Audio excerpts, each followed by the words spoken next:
What's up, everybody? Welcome to the first episode of Light on the Hill podcast, coming to you from the Light on the Hill ministry.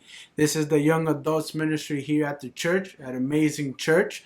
So we're excited because this is the first episode, man. This is the kickoff show to a podcast that we believe is going to bring so much fruit, so much value, and build community within the church. Our church is growing to a capacity, but we want to make sure that the community is intact as we're going to the new levels that God is taking all of us together. So one of the aspects of this show that we're excited about is that getting you to come and join and share your story so that the church can get to know who you are. We may see you every Sunday, but not be able to get a chance to speak with you. So we created this podcast so that members can come on and share their story, share their testimony, and build connections so that we could get to know you. But before we get to know you, we want you guys to get to know who we are, because you're going to see us a lot, and we plan on posting up a lot of different episodes. We want to teach, we want to share the word of God, and we want to just build authentic relationships, So let's kick this off, man. My name is Jonathan. I'm the young adults leader here at the church. And these are my pals that we're going and then we're doing this venture together. Looking at the man. The man, the myth, the legend. Seth. Like Jonathan said, this is like the icebreaker of the podcast, This is us talking about ourselves and so you guys could get to know us. So for me, it's been a journey and an honor to be on this podcast. I've been saved for I say like a year and some change now, and a year just getting his feet saved, wet. Getting his feet wet. Okay. So I've been saved for a year. Started picking up like new talents and stuff. Started playing the drums, and like I'm hoping to take that, get Polito up out of there, man. No, Polito, they coming for your spot, bro. Better be on mark. But nah, Polito teaches him. Yeah. So big shout those out to looking him. for drum lessons or any type of musicians, musical gifts, hit up Polito. He got you. He got a music school. Yeah. So with that, like, just it's been a crazy road being saved for a year. Just been baptized for the first time. Oh yeah, baptism was crazy. Yeah, that was amazing. Been baptized for the first time ever seeing like deliverance, and just the first time I've ever like interacted with God. Yeah. Nah, that's how. With baptism, this was a big first year. Like a lot of people's first year in Christianity is not. It's not all that. You just come to church. But his first year, he got thrown into the fire, deliverance. Yeah. We went through a huge mass deliverance. So seeing that firsthand. Seeing that, like, with my own eyes, because I had to follow with the camera. So seeing what actually goes on is crazy. We was in the mass deliverance, and I saw somebody shadow boxing their demons, bro. Like, my son was just punching the air, bobbing and weaving, bro, bobbing and weaving. So I was like seeing all this in person it's not scary, but it's scary at the same time. Like, I don't know how to really explain it. Like, they're getting set free, but it looks like they're hurting at the same time. Oh, nice. So how was it? How was your experience, like the first time seeing like a demon manifest, and you just came into the faith? So how did that mess with your psyche or anything? It didn't.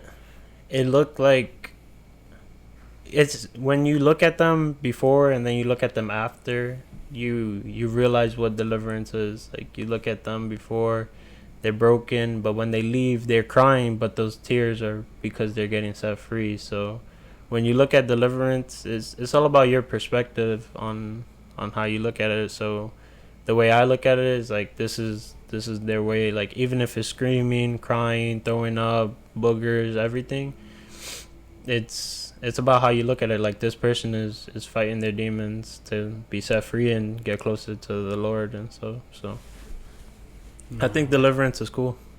Like Deliverance is the children's bread. What does that mean? You know, a lot of not throwing anybody out there, but a lot of churches don't. They say they do deliverance, but deliverance is pretty much putting up your sleeves and helping your brother, you know, get free from whatever's keeping them bound. You know, and you know, when you hear deliverance is the children's bread, is meaning God wants us to do this. You know, this is something we have to do, and a lot of churches they don't want to do it. They because it could be really messy. Mm-hmm. You know. And you've been around. I've been around, yeah. So hi, I'm Brother Angel. I've been in the church 7.5 years. I've seen it all. Before coming to Amazing Church, I was a youth pastor at another church, and you know, the Lord allowed me to see a lot of things that wasn't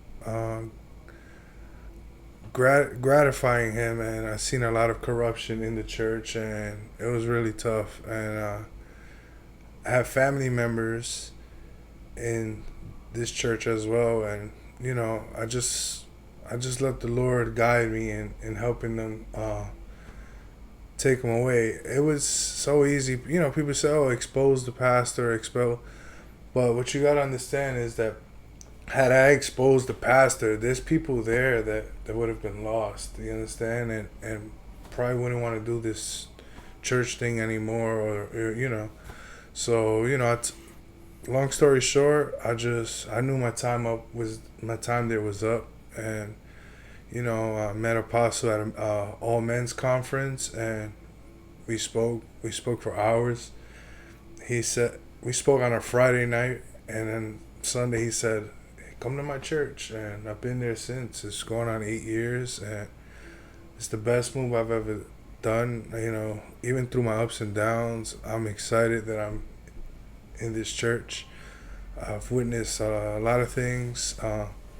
You know, I've seen the growths. I've seen the ups and downs. I've seen when I wanted to give up. You know, Pastora Ibeli Pagani just as a mother reached out when I wanted to give up on life. You know, she reached out. You know, Apostles always, you know, snap out of it. Just that father figure, you know, and I'm just excited. Again, you know, they helped me become this man I am today, you know, and they've been my spiritual leaders, and I'm just thankful for them. And you know, I could tell you stories like, you know, I'm in a church now where my wife and I attend with my ex-wife and my daughters, you know. And You can't just breeze through that. Your ex-wife goes to your church with your current wife? Yeah, so how does that even work? So 7.5 years ago, when I came to Amazing Church, I was married. I came with my current wife, or with my wife at the time, and we had my daughter Sarah, and we served there, and you know, the enemy, you know, came in, and you know, we ended up in divorce. You know, I'm not gonna go into details, but ended in divorce, and I wanted to leave, and I did leave. I left for 6 months. I served at another church, and it didn't feel the same. And I came back, and I put my pride aside, and you know, if God could forgive me, who am I not to forgive? And we fixed it, and now I'm newly married, about to have another daughter, and my ex-wife is an usher in the church. I do security in the church, and then my wife watches the kids while we're serving in the church, and only God can do that, you know. Yeah. And I'm just super excited that God has allowed me to experience that. When many people are going through baby mama drama, there's no baby mama drama here. It's no baby you know, mama drama. we united, you know, and we're united because Christ is the centerpiece, and without Him, I don't think this would be possible. So yeah. No, that takes teamwork. I know that I'm pretty sure there's people also in the church that can relate, that probably have been in multiple marriages. Again, there's no shame in that. Things happen. Not everybody is perfect, but we serve a Lord that restores. So, what do you feel like is something that you could tell, like the audience, those that may be in your same boat, that probably, been through a divorce and they're probably going through shame right now? How do you feel like, what you can tell them to kind of like overcome that shame? That's a great question because I struggle with that.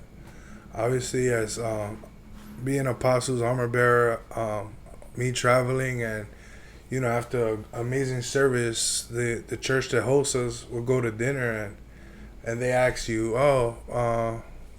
tell us about yourself. I used to get all like nervous, like, wow, what are you gonna think about me when I say I'm divorced or I'm not married? They don't see a ring. Like I was so tough on myself that one time to Apostle was like, how can I overcome this? He says, you can't just erase the fact that what you gotta do is pretty much embrace that that's no longer you, embrace that God has restored you. So putting the shame away, like, don't be ashamed of yourself. If the Lord is not ashamed of you or disappointed in you, why should you be disappointed in yourself? We all make mistakes, but God is here to make this unclean vessel, this unperfect person, to be right in Him, and I just leaned on that and just trusted that that God really forgave me for those mistakes, or God forgave those things that made me feel less of myself, that I know that at the end of the day God is proud of me. Why? Because instead of running to the world and feeling less, I said, Lord, with you I can achieve anything, and now I could just witness the blessing. A lot of people want to see, like, they see a brother, wow, the Lord is blessing them, but I went through hell to get to that blessing part, and I'm just thankful that the Lord just put me through that process, and I overcame it, and I could share with you what's like overcoming and having unforgiveness, and honestly forgiving, and knowing that that we're co-parenting our kids, and our kids could say, wow, my parents, they're not together, but I've never seen them fight. And along with my stepmom, we go to church together, we're growing together. That's a testimony in itself. So when one of my kids grow up and they share, like, this, people can get saved through stuff like that, because this world is all negativity, and that could bring some light into someone's life, pretty much. Yo, and shame is a big thing, simply because it prevents you from moving forward. Like, I remember coming here to Amazing Church. I have like 8 months, I believe, at Amazing like Church. Yeah, like It doesn't at all. I feel like I've known him for years, bro. Yeah, I believe it's 8 months. I know it's not a year yet. But when they told me to be the young adults leader here, I felt like I still carry a little bit of shame from my old church.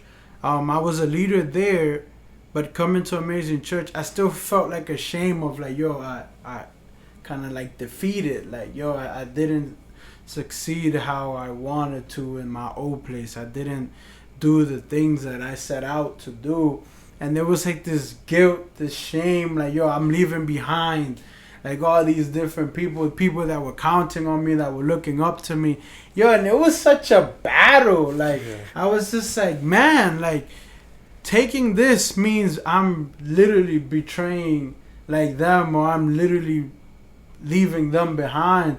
And that to me was, I battled a lot with that. But it was all in my mind.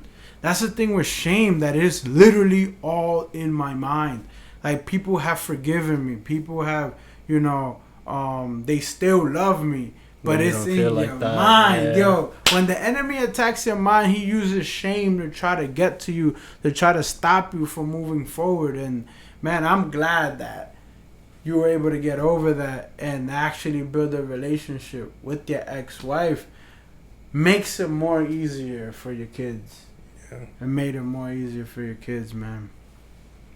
Well, yeah. Them two know my story. So my parents, my mom and my dad they were divorced for say like 11 to 14 years, and then they Wow. got married. I say like a year ago. It's about to make a year because that's when he moved in, and it was crazy for me because I had the least amount of time with my dad, so that really hurt. So when he went through like his whole testimony, he almost lost his life. He walked inside a elevator and there was no elevator, and he had dropped, I say like three maybe 4 feet. Whoa. Oh, snap. Yeah, and like the wounds on his body, everything. So seeing the man that he was and seeing the man that he's become is really like inspiring. And it took me a while for me to forgive him because of like everything that we've gone through. And before meeting Christ, I was really stubborn and I was like really petty, and I didn't want a relationship with my dad because of the simple things that he didn't even do to me. There were things that he did to my brother, and because my brother wasn't hard enough on him, I would be hard enough. And it's crazy because I'm the youngest. Yeah.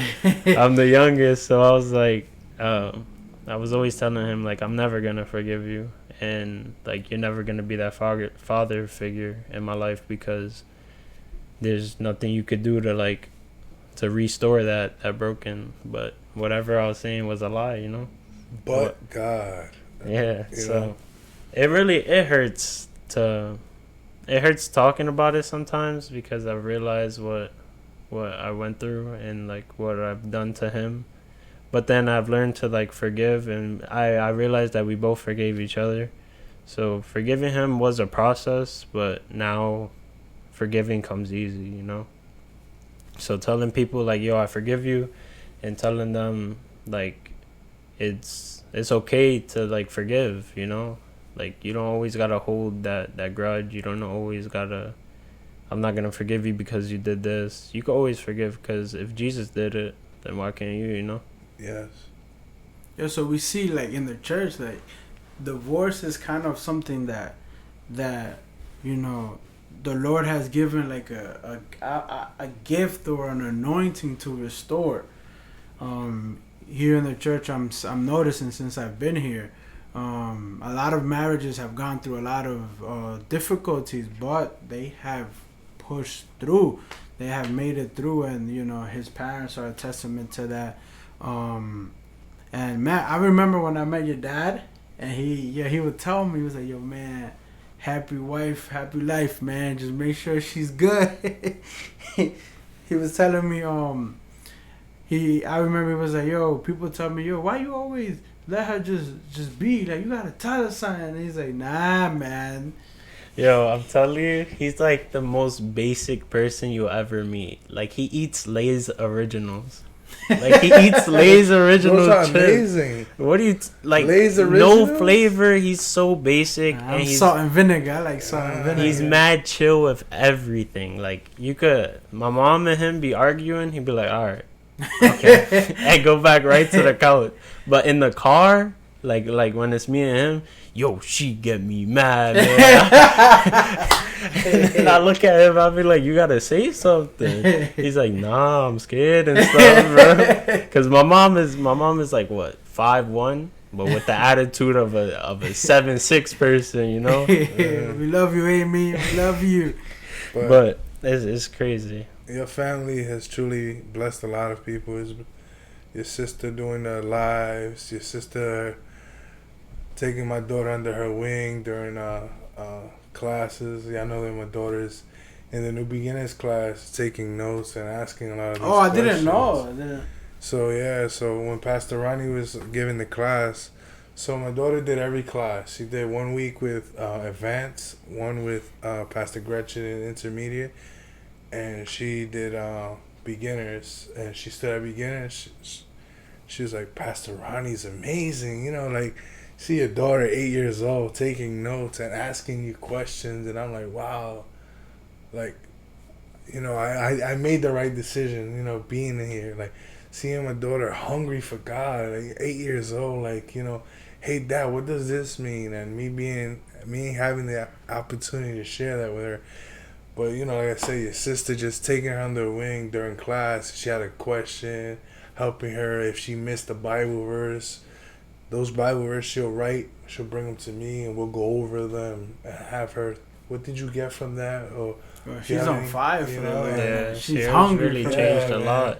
Well, I mean, like, I know we're supposed to be introducing us, but Sierra's really changed a lot. We were just all a mess, and we came to this church, and like everyone got saved, like instantly though. Like there was no hesitation. Like we just started getting that hunger, and for me it took a little while because I'm more shy, and I never really like wanted to speak or nothing. But then, as like I grew with like the people there, like Mason, when Mason was at the church, he was like me and him would speak on and on and on and on. Like we would go to that frozen yogurt spot from the church. Wait, there's a frozen. Nah, yogurt I spot? think they Top of took the it hill. down. I don't know if they Oh. took it down or not. Right, yeah. But Bright. It was called. No, it was the Hala Hala food, right? yeah. Oh, So that's we not would there be. no more? I don't We'd think be in so. there until like 9 o'clock, just me, him, and Sebastian just speaking. And then like that what God did to him was it pushed the wheel for me. I was like, I would look at Mason and I would be like, this guy, he's able to hang with us even though I'm in the world. He's able to hang with me and still help me get to Christ. That's Like deep. he knows how to hang with me and then know how to like inch by inch, because it's not always like drilling Bible into your head. Sometimes you got to touch the people's heart before, so God just put him in my life. And I still text him here and there, even though like he don't go to the church no more. But it's not like we stopped being like friends or nothing. I still got that relationship with Mason, and seeing how his life was just, because he's been through a lot of stuff, and he shared that with me, and I was like, what I've been going through is not, I humbled myself because I used to think that I had it bad, Yeah, that's until you true. meet people who's had it worse than you have. So Now, sometimes when you talk to other people and then you hear their story, Yeah. you're like, let me shut up. Like, yeah, I used to let me think suck it up. my dad issues. You went through were that? bad. Oh, You went my, through that. Oh, my testimony is little to this is that. true. Let me shut up. Let me suck it up. And no, but that's true, man. And I remember too, though. I have met Mason before too. Cause I work with Seekers. That's one of my jobs. Christian fellowship. So we plant like Christian clubs and on high school campuses and college campuses. So he worked in the office. That's where Frank also works there too, with Bronx Connect. Mm-hmm. So Seekers Christian Fellowship is under Bronx Connect, and Mason and Frank worked.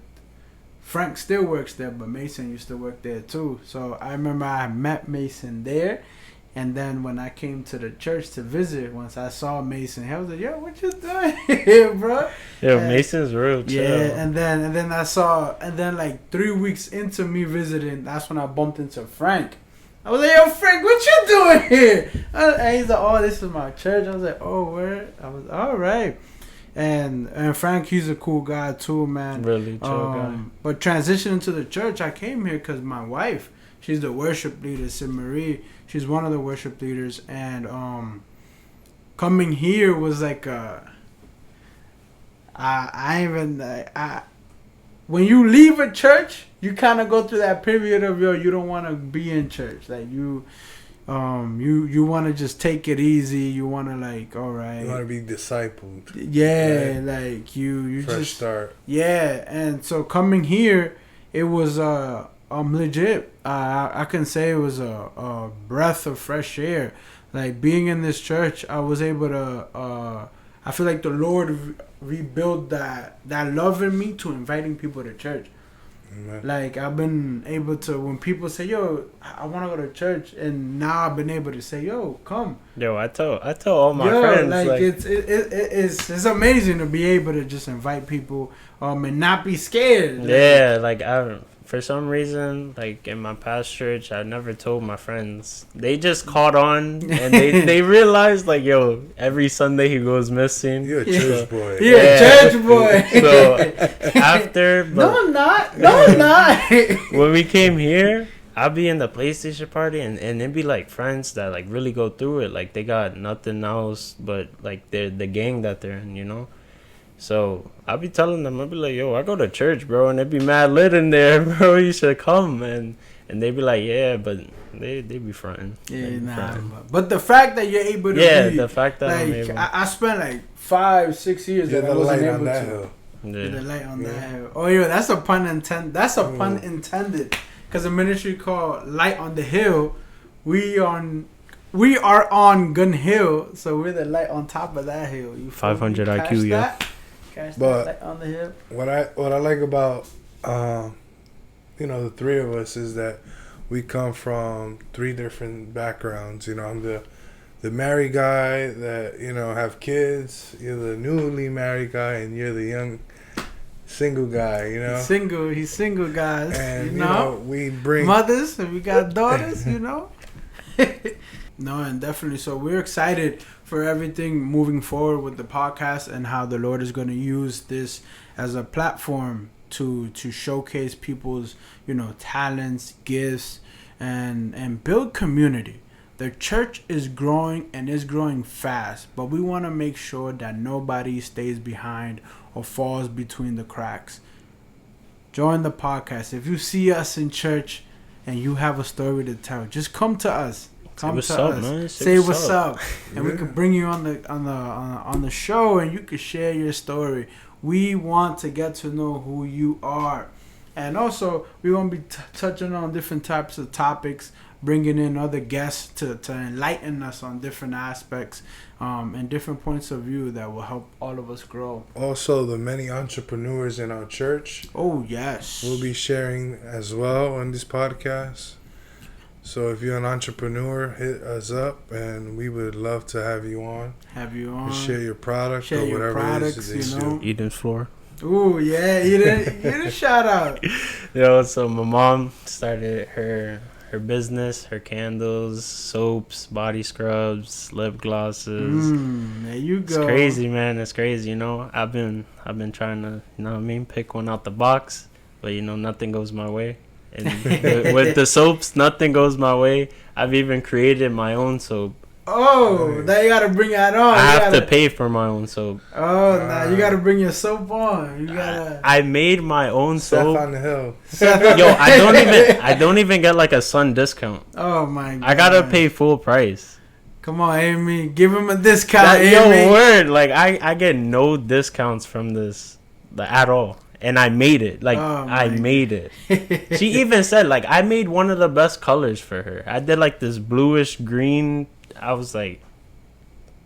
All right, Amy, discount. So, guys, if you're watching this, as soon as you see Amy, tell Amy, give him a discount, Amy. Where? Use code SEF in the item shop, man. Definitely. So, all the entrepreneurs, let us know so we can promote you. I, myself, have my own business as well. I have a media company called Beyond You.